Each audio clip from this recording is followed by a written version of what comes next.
We're joined by um, Dana Newman today, and we just want to welcome everybody. And we do want to remind folks that this is being recorded. So if you want to go back and listen to it, you'll have the opportunity to do so. But I wanted to first thank everybody again for coming and also introduce our host, Dana, who will be speaking to us today.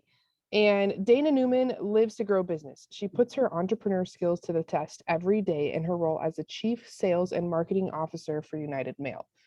She is her best when leading high-performance teams and uncovering the most efficient solutions for clients. Dana has spent her 20 years of professional experience growing business for the printing and mailing industry, publishing direct mail, startups, and small businesses. Prior to her work at United Mail, Dana has held sales and marketing roles at Quad Graphics in Milwaukee, Los Angeles, Boston, Washington, D.C., Hennigan, and Fetter Group, in addition to starting her own companies. Her vast experience in the printing industry has led Dana to advocate for inclusive corporate cultures that attract customers and attract talent. She's passionate about unleashing sales mindsets, the art of the referral, prospecting, social media for sales, and helping people realize their greatest potential. Dana believes that hiring people smarter than you is a strategy for long-term success. So we're excited to have Dana with us today, and I actually want to turn the time over to her now. So thank you so much, Dana.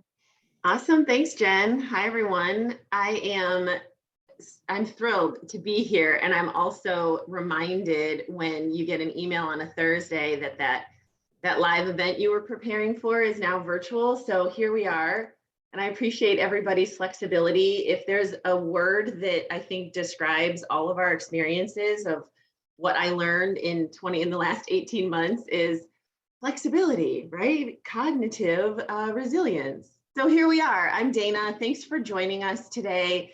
My intention for our time together is to share experiences, to provide context, to challenge everyone on the call today, help us think a little differently maybe than where we have been. So I'd like for everyone to bring an open mind. And also, my job is to give you guys homework and to give you practical, tactical skills to take away, things you can do tomorrow and beyond to have an impact. And I also want to offer to everybody, as you see the topics for today, jot your questions down, put them into chat, shoot an email to Jen or Kim, raise your hand virtually, jump on and interrupt me. This is for you guys.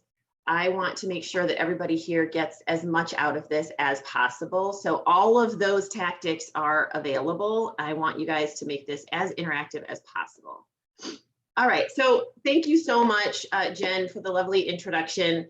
A little bit of context. I use the term intrapreneur and entrepreneur to help folks understand that as an intrapreneur, I can also bring those entrepreneurial skills into those roles inside an organization. And that's something that's been very important to me as I've continued to grow my knowledge and understanding of how businesses work and how to unlock and unleash the potential of the human beings that we have around us. And of course, the growth potential that has the greatest impact on our communities and our families.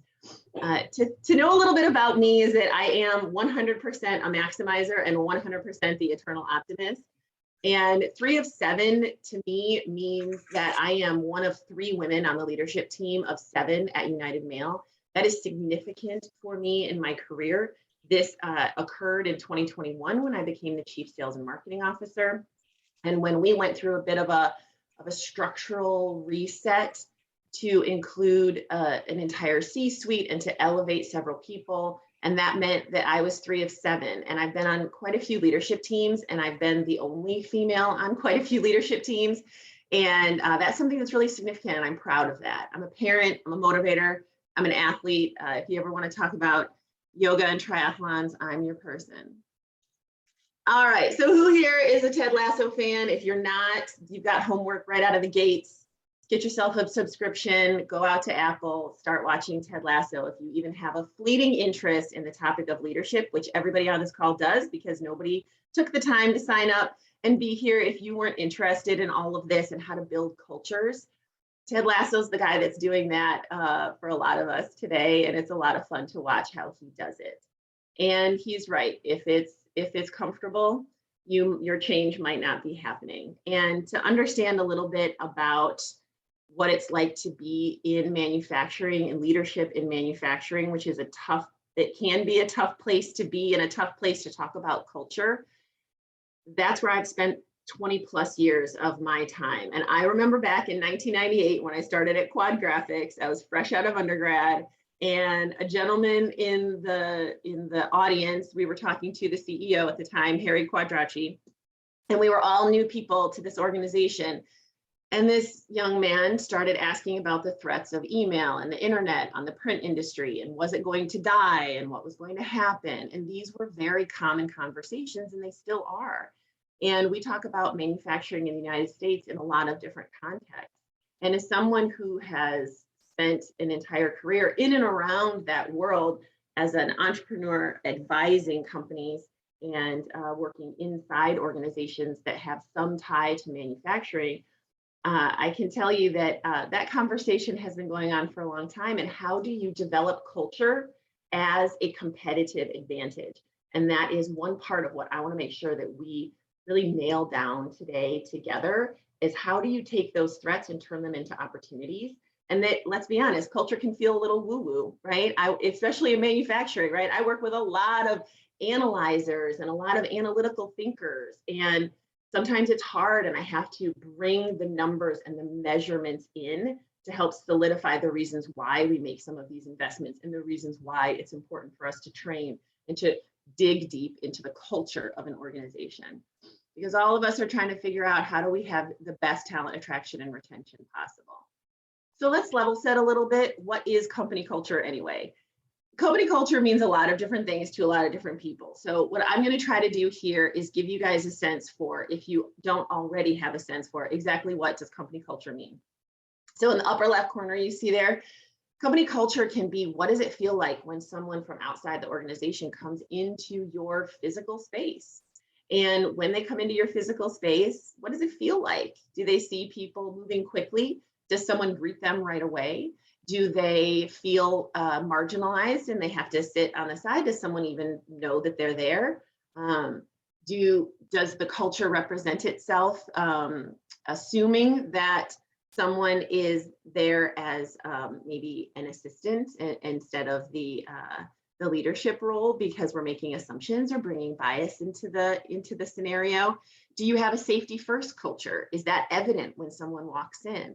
We have very high security. We manage the data of personal health and personal financial information for major companies all over the country. So in our world, safety looks like a lot of different things. It looks like security. So you have to have a badge and you have to be checked in, and there are badge doors all over the place, in addition to people wearing hearing protection, right? So there's all different kinds of safety.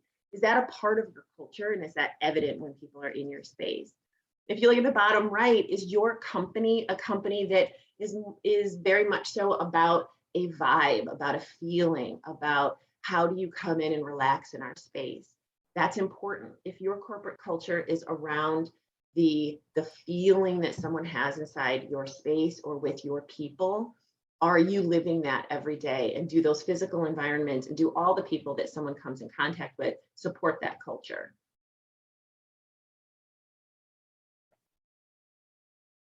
All right, so for all those analytical folks out there, let's get some numbers in front of you right away. And all the HR folks, also, let's be really clear, I am not representing HR. And there are lots of experts here, and everybody has lots of experts in their lives regarding HR. I am doing my best to quantify the cost of getting culture wrong, right? Because when culture doesn't go very well, then you tend to have higher turnover rates. And the average is, I think, about 33% of someone's salary is the cost of that turnover rate. And so if you have entry-level folks or maybe mid-tier people or those higher level executive folks, it can start to get pretty pricey if turnover is getting higher. And then let's also make sure we take into consideration training costs. And training costs are not obviously relegated to simply, did I pay for this person to go to Leadership Louisville training? It's also the time that it takes for folks inside the organization to help train up and skill up the newer people that come into the organization. And that's real dollars, right? That's opportunity cost that could be spent somewhere else. And then low engagement. So these last 2, 3 items, these are the ones that I think, we all know what the numbers are, but how do you measure low engagement?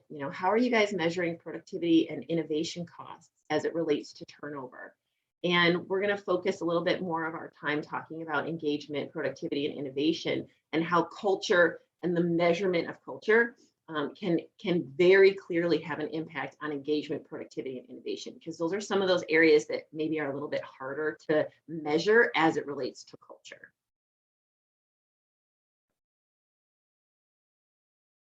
All right, so here's some folks that can articulate this pretty easy for us. That's better. Looks like a Peter Gibbons. Oh, there you are. We were just talking about you. You must be Peter Gibbons. Terrific. I'm Bob Slidell. This is my associate, Bob Porter. Oh, hi, Bob.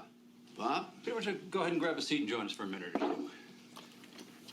You see, what we're actually trying to do here is we're trying to get a feel for how people spend their day at work. So, if you would you walk us through a typical day for you? Yeah. Great.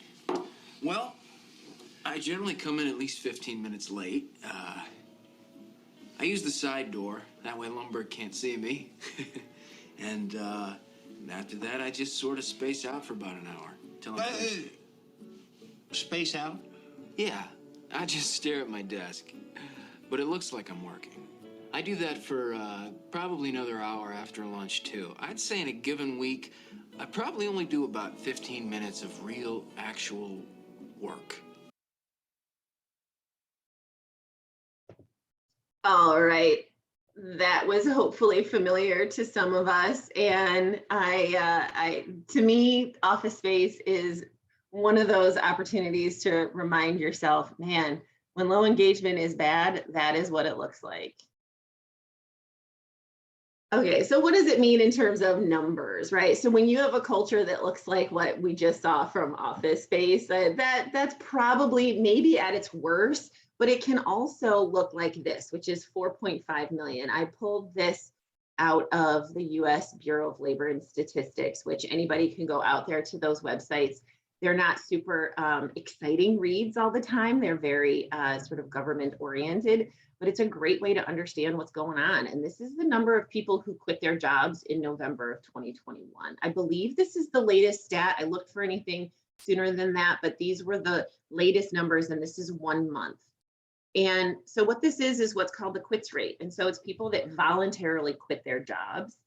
And for all of us, that can have a pretty significant impact if you were one of them. And I can say, we had that challenge and have experienced some of that as well. And how do you manage that? The broader scope of that is the Great Resignation, if you guys have read and seen about this phenomenon that's going on right now. And Kimberly, thank you. Kimberly said one of my favorite words, and I have that written down here too, which is presenteeism. So in that video, we're talking about that low engagement. Well, that can just look like presenteeism. So if you have an office scenario and you're expecting people to show up in an office all the time and they're disengaged, then is presenteeism what you're measuring, which, oh, people are here, therefore they're working. This number is significant here, and I wanted to make sure that we covered this. And I'm having trouble seeing. Right, whoop, there we go. All right. When you guys are thinking about internal and external, when you're thinking about when I've got this culture and I'm trying to understand what's happening internally and externally. And so I want to level set on that, because internal is that executive communication. It's the decisions that the company has made about who you are and what you stand for as a culture. And we're going to talk more about communication. Very much so, the executives and the leadership in your organization are the ones that are setting that compass. And so how do you drive that internal communication? And then likewise, external. That's more like selling and telling and that kind of thing. But both internal and external, and thinking about your culture internally and externally, are they aligned? Do you have something off, right? Is your marketing team saying something about your culture, but it's not being lived inside the organization? That delta is a major issue, and it can create a lot of challenges for that development of culture, and for you guys to accurately be able to measure it. Okay, here's a little involvement for everybody. If you would humor me, get yourself out a little piece of paper if you have it. And here's an activity that I'd like for all of us to do is to define your company culture in 3 words. Try and make it really easy for everybody, and write it down. Here are some examples of what someone might say about their company culture. We have a fast-paced culture. We're a family-oriented culture. We have a faith-first culture. We have a conservative culture. We're an open-minded culture. These are some of the words that I pulled from looking at other larger and medium and smaller size organizations and how they define their culture. Jot it down. And if you are so compelled, share it in the chat. You can share it directly with me if you want to remain anonymous, and I'll keep it anonymous. Or if you want to share it with the group of how you would define in 3 words your company culture. And while you are doing that, I am going to share with you guys a little bit of how you might measure your culture. Okay, so I'm sure a lot of folks are doing exit interviews, but if you are not, and sometimes when I ask this question, it always surprises me that sometimes we forget about exit interviews. All right, cool. So we got one: fun, empathic, and dedicated. I love those words. And we're going to talk about how to take those words and use them actively in how you're communicating your culture. Keep them coming. So this measurement idea, because we measure, at least, you know, me having been in manufacturing for as long as I have, the culture of measurement is very much so there, right? Run speeds and productivity, and we're measuring outputs. We're measuring what we do, but we're not always measuring why we do it. You know, that's a very much so a Simon Sinek. You can jot that name down if you don't already know Simon Sinek.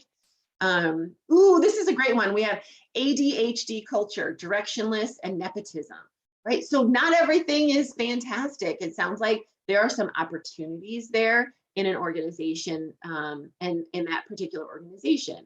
High energy, open-minded, family-focused. Awesome. This is great. So think about those exit interviews. I asked a friend recently, we were talking about this, and I admire their company. They have a really strong company culture. And she was surprised as much as I was when she asked about exit interviews, and they don't do exit interviews. And they have a 100% retention goal for 2022, which is very ambitious.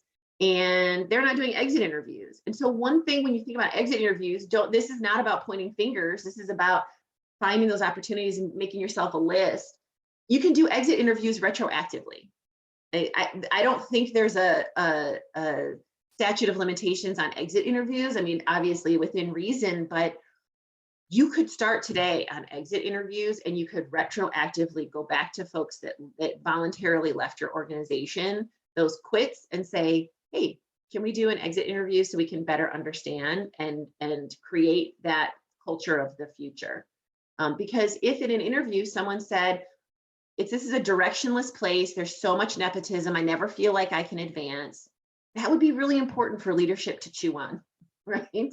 And understand, can we continue to grow at the rate that we want if we continue to have a culture that relies so much on nepotism? And if nepotism is always going to be a part of the growth culture, then we need to be we need to explain more and be more transparent so that we can bring folks into those conversations. Are you doing employee surveys? You can DIY them. I'm going to show you a little bit about that. You can do third-party surveys. I'm going to show you a little bit about that too. Customer surveys, you can learn so much about your corporate culture by doing customer surveys and asking a couple of questions. We're about to launch our annual customer survey.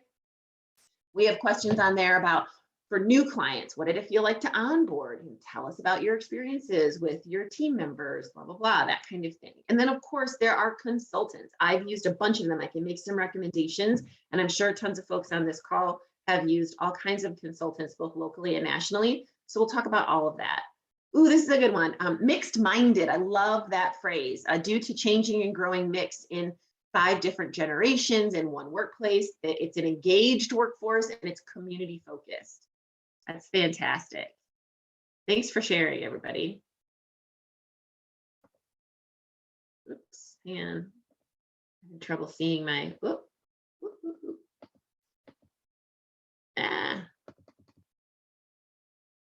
See, isn't this fun? We've got all these fun technology moments here, and I'm having one of them where I'm just, there we go. All right, back on track. All right, so this is an example of what United Mail has done and what we will continue to iterate from.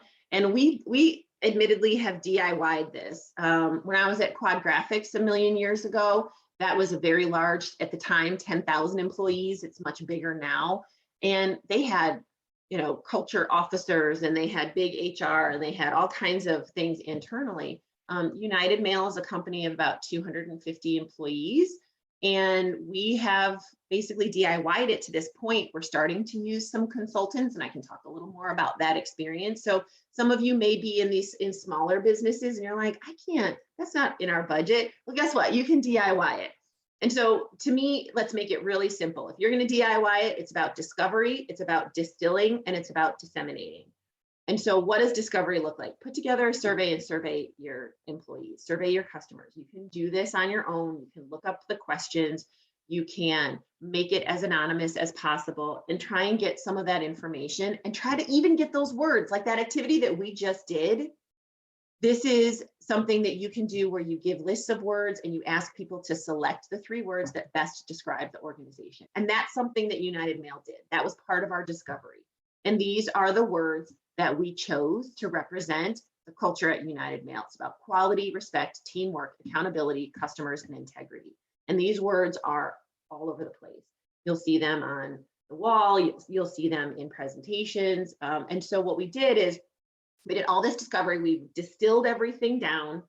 We made decisions as a leadership team. What are the 6? What are the 5? You know, there was lots of hand wringing about how many words do we need? And these were the words that we chose. And then it was about dissemination. And we're going to talk some more about the tactics and ways that you can disseminate this information, both internally and externally. So that dissemination for us looks like making sure that the organization knows about it first and foremost.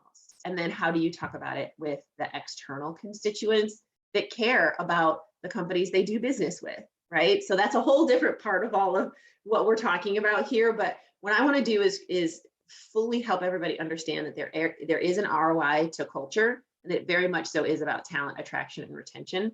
And then we're also going to talk about how does that translate into innovation. And so you'll see here the CEO of Whole Foods. If you're lucky enough to be someone's employer, then you have a moral obligation to make sure people do look forward to coming to work in the morning. One of the things whenever I talk about corporate culture, why I chose to, work at this organization, it's really important to me to say to people, look, I leap out of bed in the morning to do this. And that for me is the reason why we do all this work. Okay, so what did it look like in action at United Mail? Because we're a 40-year-old company that has evolved. And that culture, many of those threads are consistent. Most people describe us as family oriented, right? Committed to quality, all of those words that you saw.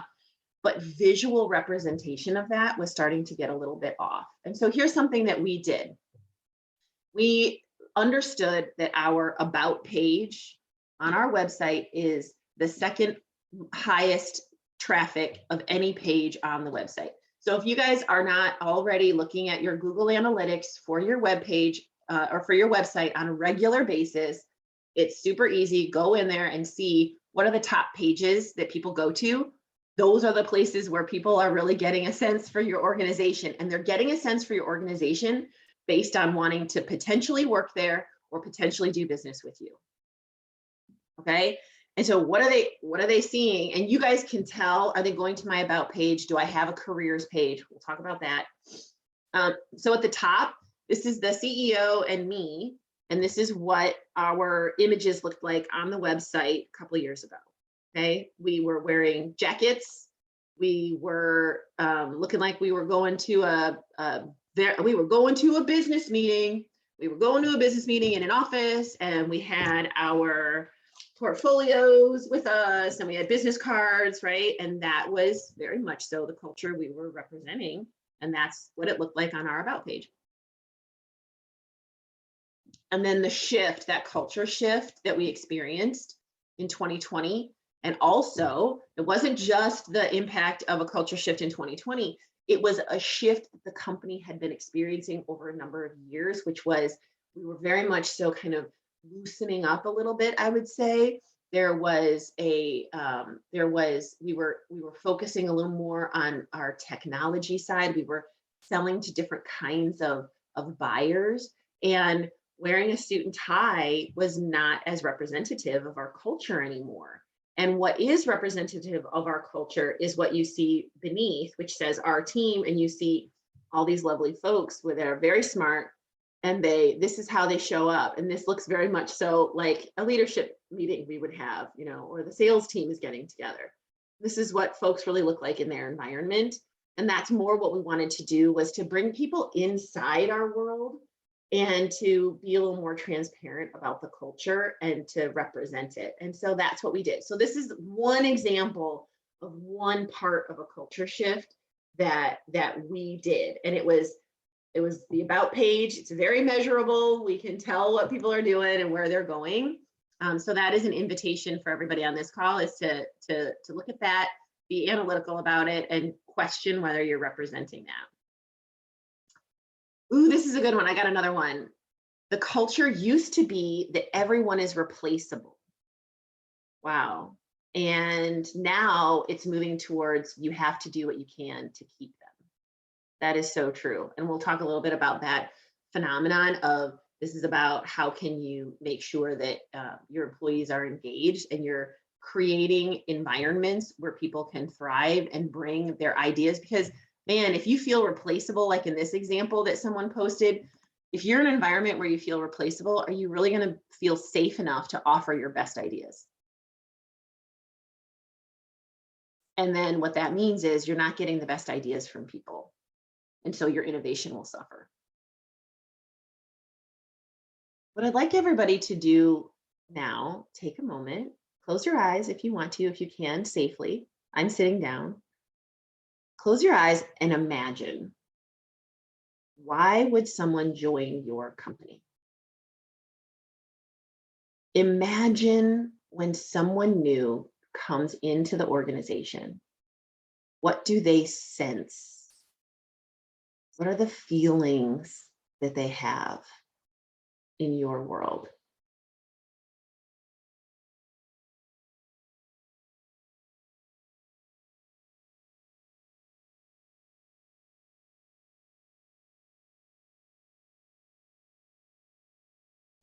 And who are the people where that starts? Are they empowered to communicate the culture? Do they really feel it? And that now is a physical manifestation when people come into your world. But very much so, we're all working on how do we translate that physical environment feeling that a new person would have coming into our organization virtually.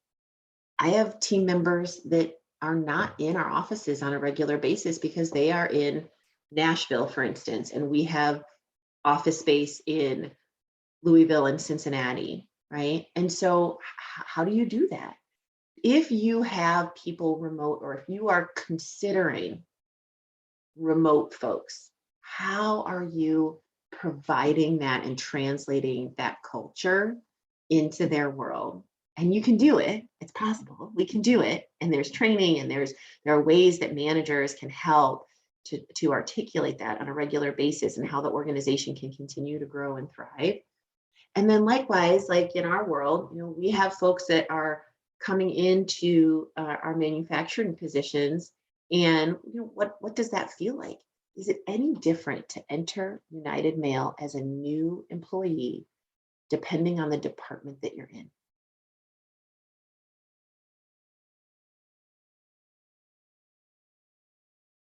My hope is everybody feels welcomed, right? Everybody feels like they made the best decision, that they made the best decision. and that this is going to be something that will improve the lives of themselves. They will thrive in this environment. They are heard, they are seen, it is high quality, right? There's accountability. I'm hearing folks say that they feel a sense of warmth and that they feel special and welcomed. Those are all really great words. All right, here are some resources. I want to give you guys some actionable resources of some places where you could begin to measure culture. There are lots of online tools. Here are some: Culture X and Culture 500. These are indexes basically, so you can kind of get a sense for other organizations that are a part of that index. Great Places to Work has all kinds of resources. I mean, tons of resources. They have the DIY type stuff. You can engage them. They are a fantastic resource. And then here are two consultants that are local to Louisville. Michelle Shelton is someone that I have worked with, and Nancy Coombs is someone who we have also worked with. And these are folks that are very skilled in HR and understanding culture in various ways. Michelle is someone who can measure culture and help to understand the well-being, the sense of belonging, the inclusion of diverse work teams, and also help you to develop the plans in which you can expand that diversity and inclusion if that's something that you recognize as a gap in what's going on in your culture. Because again, if you don't feel like you belong, how are you ever going to bring all of the power of your knowledge and all of your curiosity and all of that innovation to bear on that company? So very much so, your ability to measure culture and your ability to be able to understand, does everybody feel like they belong in your culture? That's the case for culture, because innovation will suffer, engagement will suffer, and then we're paying people to be, to show up, right? To space out for an hour. And Nancy is someone we've worked with for succession planning, for understanding leadership skills, for getting the right people in the right place. So these are just a few. I'm sure all of you have lots of resources and ideas to share, and I'm very certain that Kimberly and Jen have plenty to share as well, as you guys are thinking about ways to measure culture. All right, so here are a few highlights that we are all experiencing or have experienced. And these are very much so, these are in the external and internal, but these are what I like to call culture shocks and shifts. And obviously COVID-19 had been a huge shock. Now we're, I think, feeling in more of shifts. The part that I think is obviously the one that really stands out for all of us is, what has it meant for how we work and where we work, right? Because it's remote, it's hybrid, management's like, this is the Kubert way of saying, and how do we support people? What does your work environment look like? That's very much so a shift in your culture. Maybe it was a shock to your culture. I'll tell you, at times it felt like a shock at United Mail. I was like, how on earth is this, right? But it was a shock. All these people, groups of people working remote, how do we know they're really working, right? We had to manage through all of that.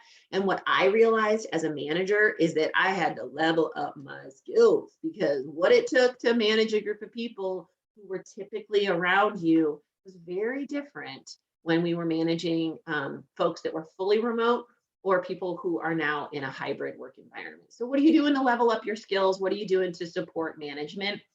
And likewise, FYI, the cat's out of the bag. When people know that hybrid work is now possible, what are you doing as leadership teams to understand how can we create hybrid work environments or flexible work environments for more people in our organization? Are we asking ourselves these hard questions of, well, is that harder for management or harder for the process? And then we're not going to do it, or we're going to resist the change of hybrid for these particular groups. And that creates a whole other kind of culture shock and shift inside your organization when you have one group that thinks they should be able to be hybrid and another group that was easily hybrid, so they went ahead and went hybrid. This one it's a little bit harder for management and for the other constituents inside the organization. They have to change for that to work. And all of a sudden you have resentment, right? You have envy going on inside your culture. Whoa. This was an external force that all of a sudden came inside your organization. And it's not easy. We're grappling with it ourselves. And so if you guys are grappling with it and you want to share, please drop it into chat. I think it's very important that we talk about the impact of social justice, and both locally inside our worlds here, and also what is happening on a national and global scale. This is all very important to understand, and it's important for everybody to unpack, because inclusion, belonging, personal agency, we can go on, but these are the three top culture shocks and shifts that every leader and everybody with decision-making abilities inside an organization really needs to understand, and understand what it means for your employees and for your future employees. And of course, the great resignation, right? This thing that we're all talking about, the thing that has us all hand wringing, whether you're calling it the great resignation or you're going, I just need warm bodies, right? There are lots of factors, of course. This is not a place for us to unpack everything, but think about how the gig economy might be a little bit better than the job that you're offering. That's important to think about. And of course, the age old is no job better than your job. Okay, this is a hard question to ask yourself. When you've got 4.5 million people who quit their jobs in November, how many of them had an actual job lined up afterwards? No, admittedly, we've had a couple people that left, like, they were software developers, they were folks with technical skills, and they left the job with no job. That is the hardest quit. In my opinion, that is the hardest one for me to stomach, because I think, oh my goodness, no job was better than our job. Ugh. Right? That's a hard one. We have a comment that I'll share that some workplaces, there's a major struggle between the people wanting flexibility of hybrid and remote, but this kind of old school leadership where you have to be at your desk. Oh my goodness. Okay, so when I said, 3 of 7, we've got this leadership team, right? And not everybody, the language that was being used when, for instance, the whole sales team could quickly go to fully remote work, it was very easy to do. They were already hybrid-ish, But you're right, that mindset, I kept running into it as the manager, technically, right? On the leadership team. What I kept hearing from other people who were, in office only, and that was their mindset. They kept using language like this: when the sales team gets back to work. Well, when they get back to work. And I had to stop every single time and say, the sales team has never stopped working. Just because you don't see them in their desks or see them, right? There's no presenteeism going on. They've never stopped working. So the measurements also needed to shift in terms of, and we're going to talk about some ways that from a leadership perspective that you can institute some plans that help to gain some of that accountability. Again, from a management perspective, my communication had to change, right? And we just had 2 layers of abstraction. For a larger organization, you may have additional layers of abstraction to where leaders and middle leaders, and then folks with other management groups, your measurements need to change, and the way that you communicate absolutely needs to change. But shifting those mindsets around, these people are more productive when they're doing these types of activities, and no, you're not going to see them, but I know that they're productive because of these measurements. And so in my mind, that quote unquote old school mindset, it's very much so, it's fear-based, and it's just about making sure you can measure, because their measurement was visual, albeit maybe a little bit, lazy, because it's easier to just see someone and equate that with work, but they're spacing out at their desk for an hour, right? And so if you trust people and you hire really smart people, and then you measure activities that help you to understand. I'm not talking about micromanagement here at all. I don't need you to log in and I can tell how often you're typing. What I'm saying is, we implemented a customer response management tool, a CRM, that allows us to provide better services to the sales team so that they can continue to be successful in the virtual selling world that they're in. So now I can measure how many of those leads are being followed up on, right? I can tell how many emails are being sent. I can see where we are in the process. So I don't need to see them. I can better understand, where am I in service of the activities that these folks are doing? and they needed some additional training. One of the investments that we made was to, hire someone to coach us up on virtual presentation skills, because the sales team, their whole world changed, right? And so that's a whole different training module, but it has been hugely successful. So as a manager, and to help to change some of those old school mindsets, we needed to understand, hey, look, things have changed. People are working remote, and we need to level up some of their skills. And it has meant that we've retained the entire sales team. And these guys are hot commodities, right? Like, everybody's looking for a great salesperson. So here's the case for inclusive cultures. This comes from a Deloitte study, and it uses the research from a book called Which Two Heads Are Better Than One.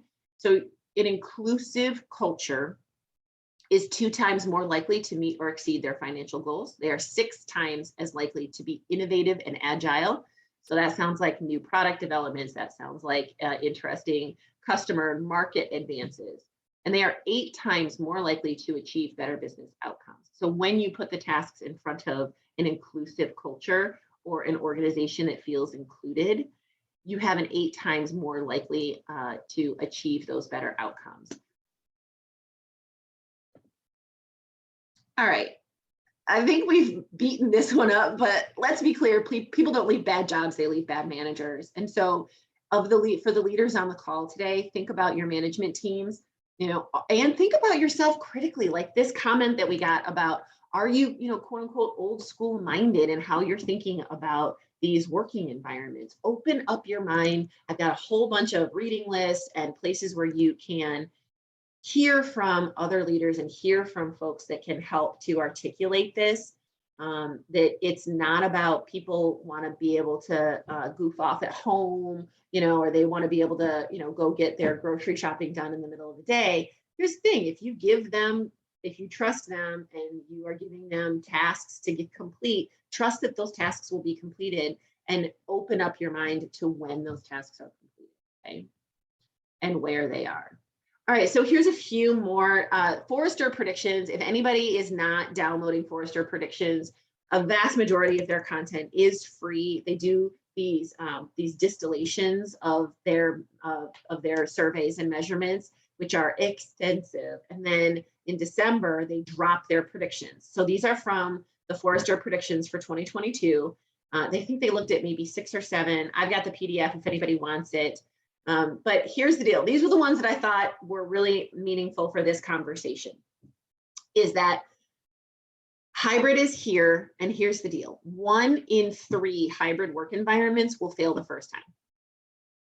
Okay, so that's the other thing, is like that old school mentality to assume that you're going to get it right, just like really nail it the first time out.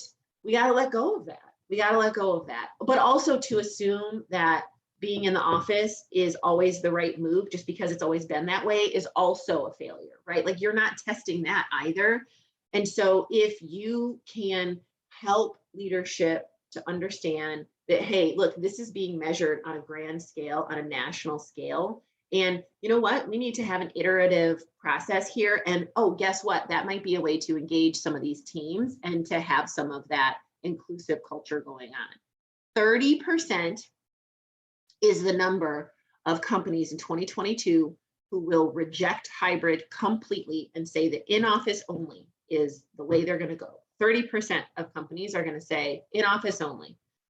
For us in my world, and for a lot of folks in manufacturing, you have this kind of balance and sometimes a bit of friction between the office people and the floor, or the production folks, okay? And so if you have that in your world, like, you might have retail, you've got some retail folks and you've got some office folks.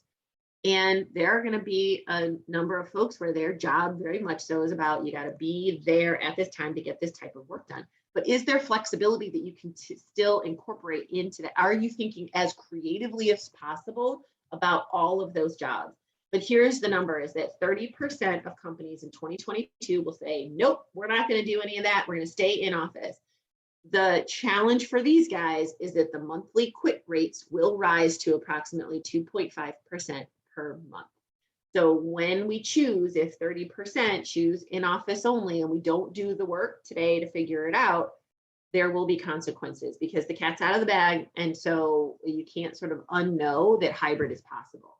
So if you're in a race to get top talent, you're in a race to figure out how to have hybrid work environments and to better understand what people really want in their working life, because your working life and your personal life are very much so one big unit. This whole concept of work-life balance, for me personally, I find that to be an inaccurate way of talking about how you organize yourself, because it implies that if one is up, the other is down, or that stasis and happiness and full connectivity is that everything needs to be even and in the same place. And so it's more of like a big blob of understanding.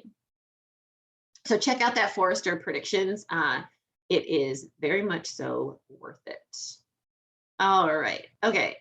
Oh, okay. I advanced quickly. All right. Here are some of the categories of thought that I want to offer to everybody here, is that when you are looking at leadership, when you are looking at and having these leadership meetings, when you're talking about what are the things that we need to understand to create the culture, or to respond to the shifts that are going on and to create that inclusive space, these are some of the areas that you need to understand, unpack, explore.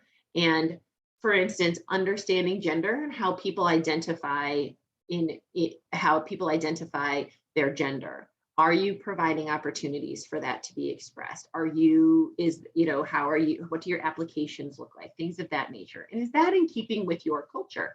So these are some very important, this is very much so going into the specific HR world, but these are some areas that you guys need to understand, because if you are incorrectly aligned, for instance, if you say internally, this is our culture and we're accepting and we're open-minded, but in practice, that's not what's really going on. Are you measuring to understand the deltas of what you're saying and what it's really feeling like? Ooh, I love this. Thank you, Tiffany. Yes, it's work-life integration. I love that. Thank you. Thank you. I love that. That's much more articulate than when I say it's a big blob. I appreciate that, Tiffany. All right. So let's get into some tactical areas. Who is telling your story? Who is telling the culture story of your organization? Is it down here? Is it this desert that it's like a wasteland? I don't know. I don't know no one's telling the story. I don't know. Well, if that's the case, if you are in a space of the dusty desert that no one's telling your story, guess what? Your story's being told. It's just probably not the right story, right? It's maybe not the story that you have done the work to understand. And so my offer to you is consider who is telling the story. Is it your employees? Is it your leadership? Is it your customers, right? Your employees are having conversations in coffee shops with friends and family. They're having conversations around the dinner table, right? Do the children of the people who work in your organization, do they feel like this is a beautiful and winning relationship, right? What are they hearing and what would they say? So think about that, okay? Who's telling the story and are they empowered to tell it? All right, here's a great example of how are they telling your story. Okay, so I'll just give you guys a second to absorb this. This is something that I swiped from LinkedIn. And this was, to me, a great example of when it goes really well. This would be considered organic, right? Danny Powell, I don't know Danny, but Danny Powell is giving a shout out to Mars Wrigley because of his experience as a parent, and what parental leave looks like. And so what Danny is doing is he is organically telling the story of the corporate culture at Mars Wrigley.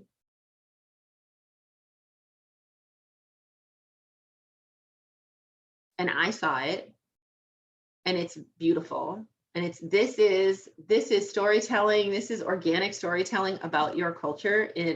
This is a great example of, I think, what we can all strive for. And so how is it being told? How is leadership telling your story? Are they at all? Are they just like not even on LinkedIn? What are they saying? What are your employees saying? Are you looking at Facebook? Are you giving them opportunities to interact with the brand? with the organization on Facebook and LinkedIn? What does that look like? What platforms are you on? Are you, is your company represented on LinkedIn and Facebook and TikTok? And there's so many platforms in which you can participate in these conversations. Where are you? What are you doing? And how are you creating opportunities for people to tell your story? Especially if you've got a great story to tell, empower them and give them the space to do it. If you've got some work to do, you're going to be able to find it out here. You'll see it in the comments, okay? And you'll better understand it, and you'll have better, deeper conversations. All right. Here are some things that you guys can do tomorrow. And this is about where are you putting your job opportunities? Okay, so if we're going to talk about the ROI of culture, this is about talent attraction and retention. There's a lot of hand wringing about this. Some of us are in a spot where you're like, I just need warm bodies. Oh my gosh, I just need warm bodies. But what's the impact of like if the apparatus for attraction is not attracting enough for the right people, you're just kind of like looking for warm bodies, there will be an impact on your culture of just sort of accepting everyone. Here's a lovely stat. Google, right or wrong, however you feel about Google, but guess what? Google's really well known for their very specific culture. They get 2 million job applications every year for 5,000 spots. Okay, so that's a really different challenge that they're navigating, but it's hard to get a job at Google, right? Is it hard to get a job at your company? What's going on? Is this hard for you to attract people? When you've done all the work that we just talked about, when you have something to say and you've created spaces for people to say it, are you marketing your company as a place to work? I would imagine everybody on this call has some apparatus for marketing and advertising coming to do business with you for finding customers. Take whatever that is. If you need a place to start, apply it to a place to work. So your campaigns are going to look like LinkedIn, Facebook, maybe direct mail. These are some examples. This is one example of what we did last year, because our peak season is the September, October, November timeframe. So what we did is we took our job postings and we turned them into ads. And for us, we know that folks for certain jobs are going to be on certain platforms, right? And for folks with certain jobs are going to be on other platforms. And the look and feel is going to be a little different based on the job and based on the platform, right? So this is all just sort of general campaign, but we wanted, we're seeking energetic, self-motivated, right? We talk about what it is that you can expect when you want to come to be part of our story, okay? So these are some of the ways that United Mail looked at talent attraction as a marketing opportunity. And so we already had the apparatus and then we put it in there. So think about that. How will you do that? And you can literally do this tomorrow. And the good news is LinkedIn and Facebook specifically, there are all kinds of selections you can make for exactly the type of person that you're looking for. Geographically, you can do every demographic stratus that you can think about.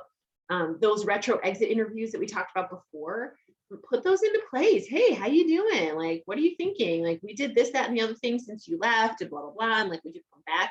And then referral programs, like those are kind of age old, but dust them off, make sure they're still relevant. Talk about them in this way as well. Put them out into the Facebook, LinkedIn, Instagram, TikTok. Like, how are you using those platforms as a marketing apparatus? Because you can do that with those referral programs as well. And if anybody's doing this already, let me know on chat. I'd really love to know, and if it's working for you. All right, so turn your job postings into ads on LinkedIn and Facebook. We just covered that. Oh my gosh, this is my favorite one. So here's one that we did as well. So this was a post that my team put together. My team, it's like me and an intern, so don't get too excited. But so you guys can do this. You can use Canva. You can put this stuff together. I am not some kind of like graphic design guru. These are the kinds of things that I did and the intern did. And we took pictures from the ice cream social that we did, we had an ice cream social and we had like a food truck. And so we took some lovely pictures and I put them into this, and we posted it originally as we love our employees and this is what we did as United Mail, but then we turned it into a job posting as well. So that's a way that you can repurpose some of that marketing stuff that you're doing, or some of that cultural marketing that you're doing. You can turn it into and repurpose it for jobs. Okay. If anybody doesn't know Jennifer Mackin, she's fantastic. She's a friend and trusted colleague, and she's doing video on LinkedIn. Hallelujah. I love it. So if you're hiring managers, or if the folks in your organization where people would maybe report to, or the people that can talk about your culture, shoot a quick video. Oh my goodness. Okay, so I've been doing this for years. It's not for everybody. It's very uncomfortable. Remember when Ted Lasso told us that really uncomfortable things, like that's how you know you're doing change right? I get it. I know it's uncomfortable. Just do it. Okay. I can't, it's so powerful. Video is the number one engagement on any social platform. Get comfortable with it and have your people say something about what it's like to work. Like, what can someone expect? And try it out. That's my offer to you. And that is something that you can literally do like today. Okay. Here are a couple of other quick snippets. You can post your vision and mission statements on the walls of your organization. I mean, yeah, you can DIY it. We have lovely signs. I'm sure many of you do, but think about, are these still telling the right story, right? Is this the story of our culture? Do you have a careers page on your website? If you don't, make one. Signage externally, signage at other locations, at your partners' offices, like, are you really leaning into that? And merch. Okay, what merch means is like, this, like your mugs, your t-shirts. We did t-shirts this year. We have fleece jackets to say, United Mail. This year we did those 6 words on the backs of our shirts that everybody wore to certain events. And think about how you're saying thank you, and also articulating the culture of the organization in ways that, if you've got folks flying all over the place, what are people seeing while they're walking through the airport, right? What are people seeing when they're outside? I mean, like, I see people all the time, and if you've got something fun on there and you ask them about it, that might be a talent attraction opportunity for you. All right, things to do in the next quarter. So those were the short term, like literally you can do almost all of those in the next couple of days. These are things that you can do in the next quarter. Survey your employees if you're not already, and also make sure that your survey is up to date. Define the gaps and understand belonging. Do people feel like they belong in the organization? And if you're not sure, and if you don't know, and if, as Tiffany said, if work-life integration is not working for people and they feel like they can't show up as their full self to work, it's really important that you guys know about it. And then you can put a plan together when you define those gaps of how you can get all of those folks rowing in the same direction. All right, here's my book and content recommendations. If you have not read Dare to Lead, read it. If you don't like to read a lot, listen to her podcasts. Gary Vaynerchuk podcast and YouTube. He swears a lot, so just put your earbuds in, or if that's not content for you. Traction. This is what we have done for the last 4 years. It's a way for your entire leadership team to get aligned. I cannot stress it enough. When it comes to culture, when it comes to better understanding what's happening in your organization, this is a way for you to, oh, thank you. Yes, Dare to Lead is also audio, 100%. Like any of these books, you can 100% get them audio as well. Chief Culture Officer, that's a great one. This is creativity. It's heavy, it's kind of academic, but let me tell you, if you figure out how to unlock creativity in your organization, if that's important to your culture, figuring out ways to create opportunities for people to create and think differently. TED Talks, Adam Grant, like this is one of my favorite books in the whole wide world. It's called Originals. Again, like creating ways for people to feel like they belong and that they can bring their ideas alive at work. Oh my goodness. Like this was an audio that I listened to. It is fantastic. I sat there and took tons and tons of notes. Again, creating ways for you to have teams of people that you have a culture of innovation and that it's measurable. And so that's what something like Alive at Work and Creativity and Originals is going to offer to everybody. Okay, so we're right at time. I want to say thank you to everybody for spending precious time today with me. Here's contact information for me. We're getting, yeah, love Gary Vee, love that book. Yes, I mean, this is the kind of thing that just gets me pumped up. If anybody has questions for me right now, or if any questions were submitted prior, I am more than happy to address them now. Thanks, Dana. We do want to invite anybody that has any questions, like she just said, to go ahead and please ask them, drop them in the chat. We'll give you all a, some time to do that. And thank you so much, Dana. That was so enlightening. I know I enjoyed it. I know other team members here did as well. So please feel free, if you have any questions, folks, go ahead and drop them in the chat now.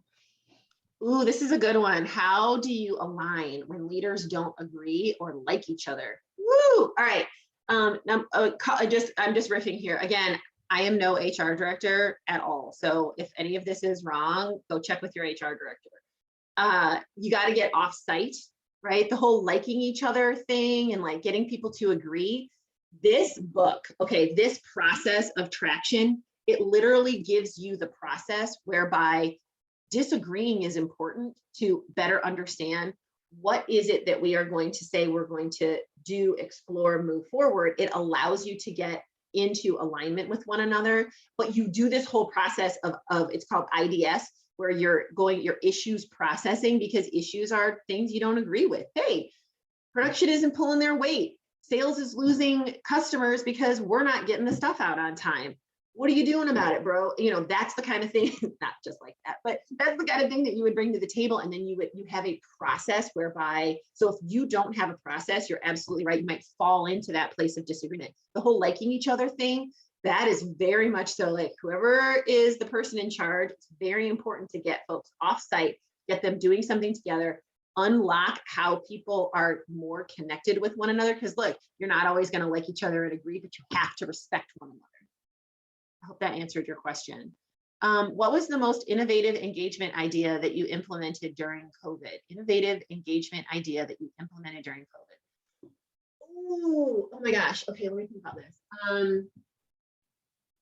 Early days. I don't know if this was like super innovative. And this was my team. So like the very early days of COVID, my whole team, I was only running sales. I was not chief sales marketing officer. I was only running sales. And the whole sales team went remote. So then what we started doing is I had more frequent check-ins with them. So I don't know if that was really innovative, but I would do one-on-ones. I would call them. We would, we could only virtually get together. We did video. We did like kind of video testimonials that we would send to each other so that you could kind of record something. That was kind of innovative. We had to do leadership meetings virtually. Again, like we had to do a full traction annual meeting, and we used videos where we all, we just took our phones and we recorded ourselves doing some of the exercises so that it would allow us to feel a little more like we were being thoughtful about it. And then, oh my gosh, we we tried some LinkedIn like data advertising stuff to help the sales team sell, because the whole sales team's job like totally changed. And that didn't work very well. So I can tell you, we did have one fail, but one of the innovative COVID things that we've recognized for the sales team is that and it wasn't just sales team. So I'll tell you this is sales and anybody who has to give a pitch, like a presentation to a customer, which is like most of the leadership team. And then like people that do demos. We hired someone to do virtual presentation and presence training for that whole group. So to me, that's like the most innovative thing that we did, is to train people on how to better show up virtually, because that 100% is never going away. I hope that answered your question, Tiffany, and thank you for that. And yes, okay, so here's my contact information. I am very much so here to answer questions that do come up. I know this was a lot of information, so please find me on social. That's my social tag. Shoot me an email. I am here to help, because, man, if this region rises, everybody wins. And that's what I'm here for. So thanks everybody for being here. I really appreciate it. Thank you, Dana. And again, if you guys have any other comments, questions, want to reach out to Dana, reach out to us here at Southern Indiana Works, go ahead and do so. So again, thank you. And we hope everybody has a great week, great afternoon, and thanks for joining us today. Bye.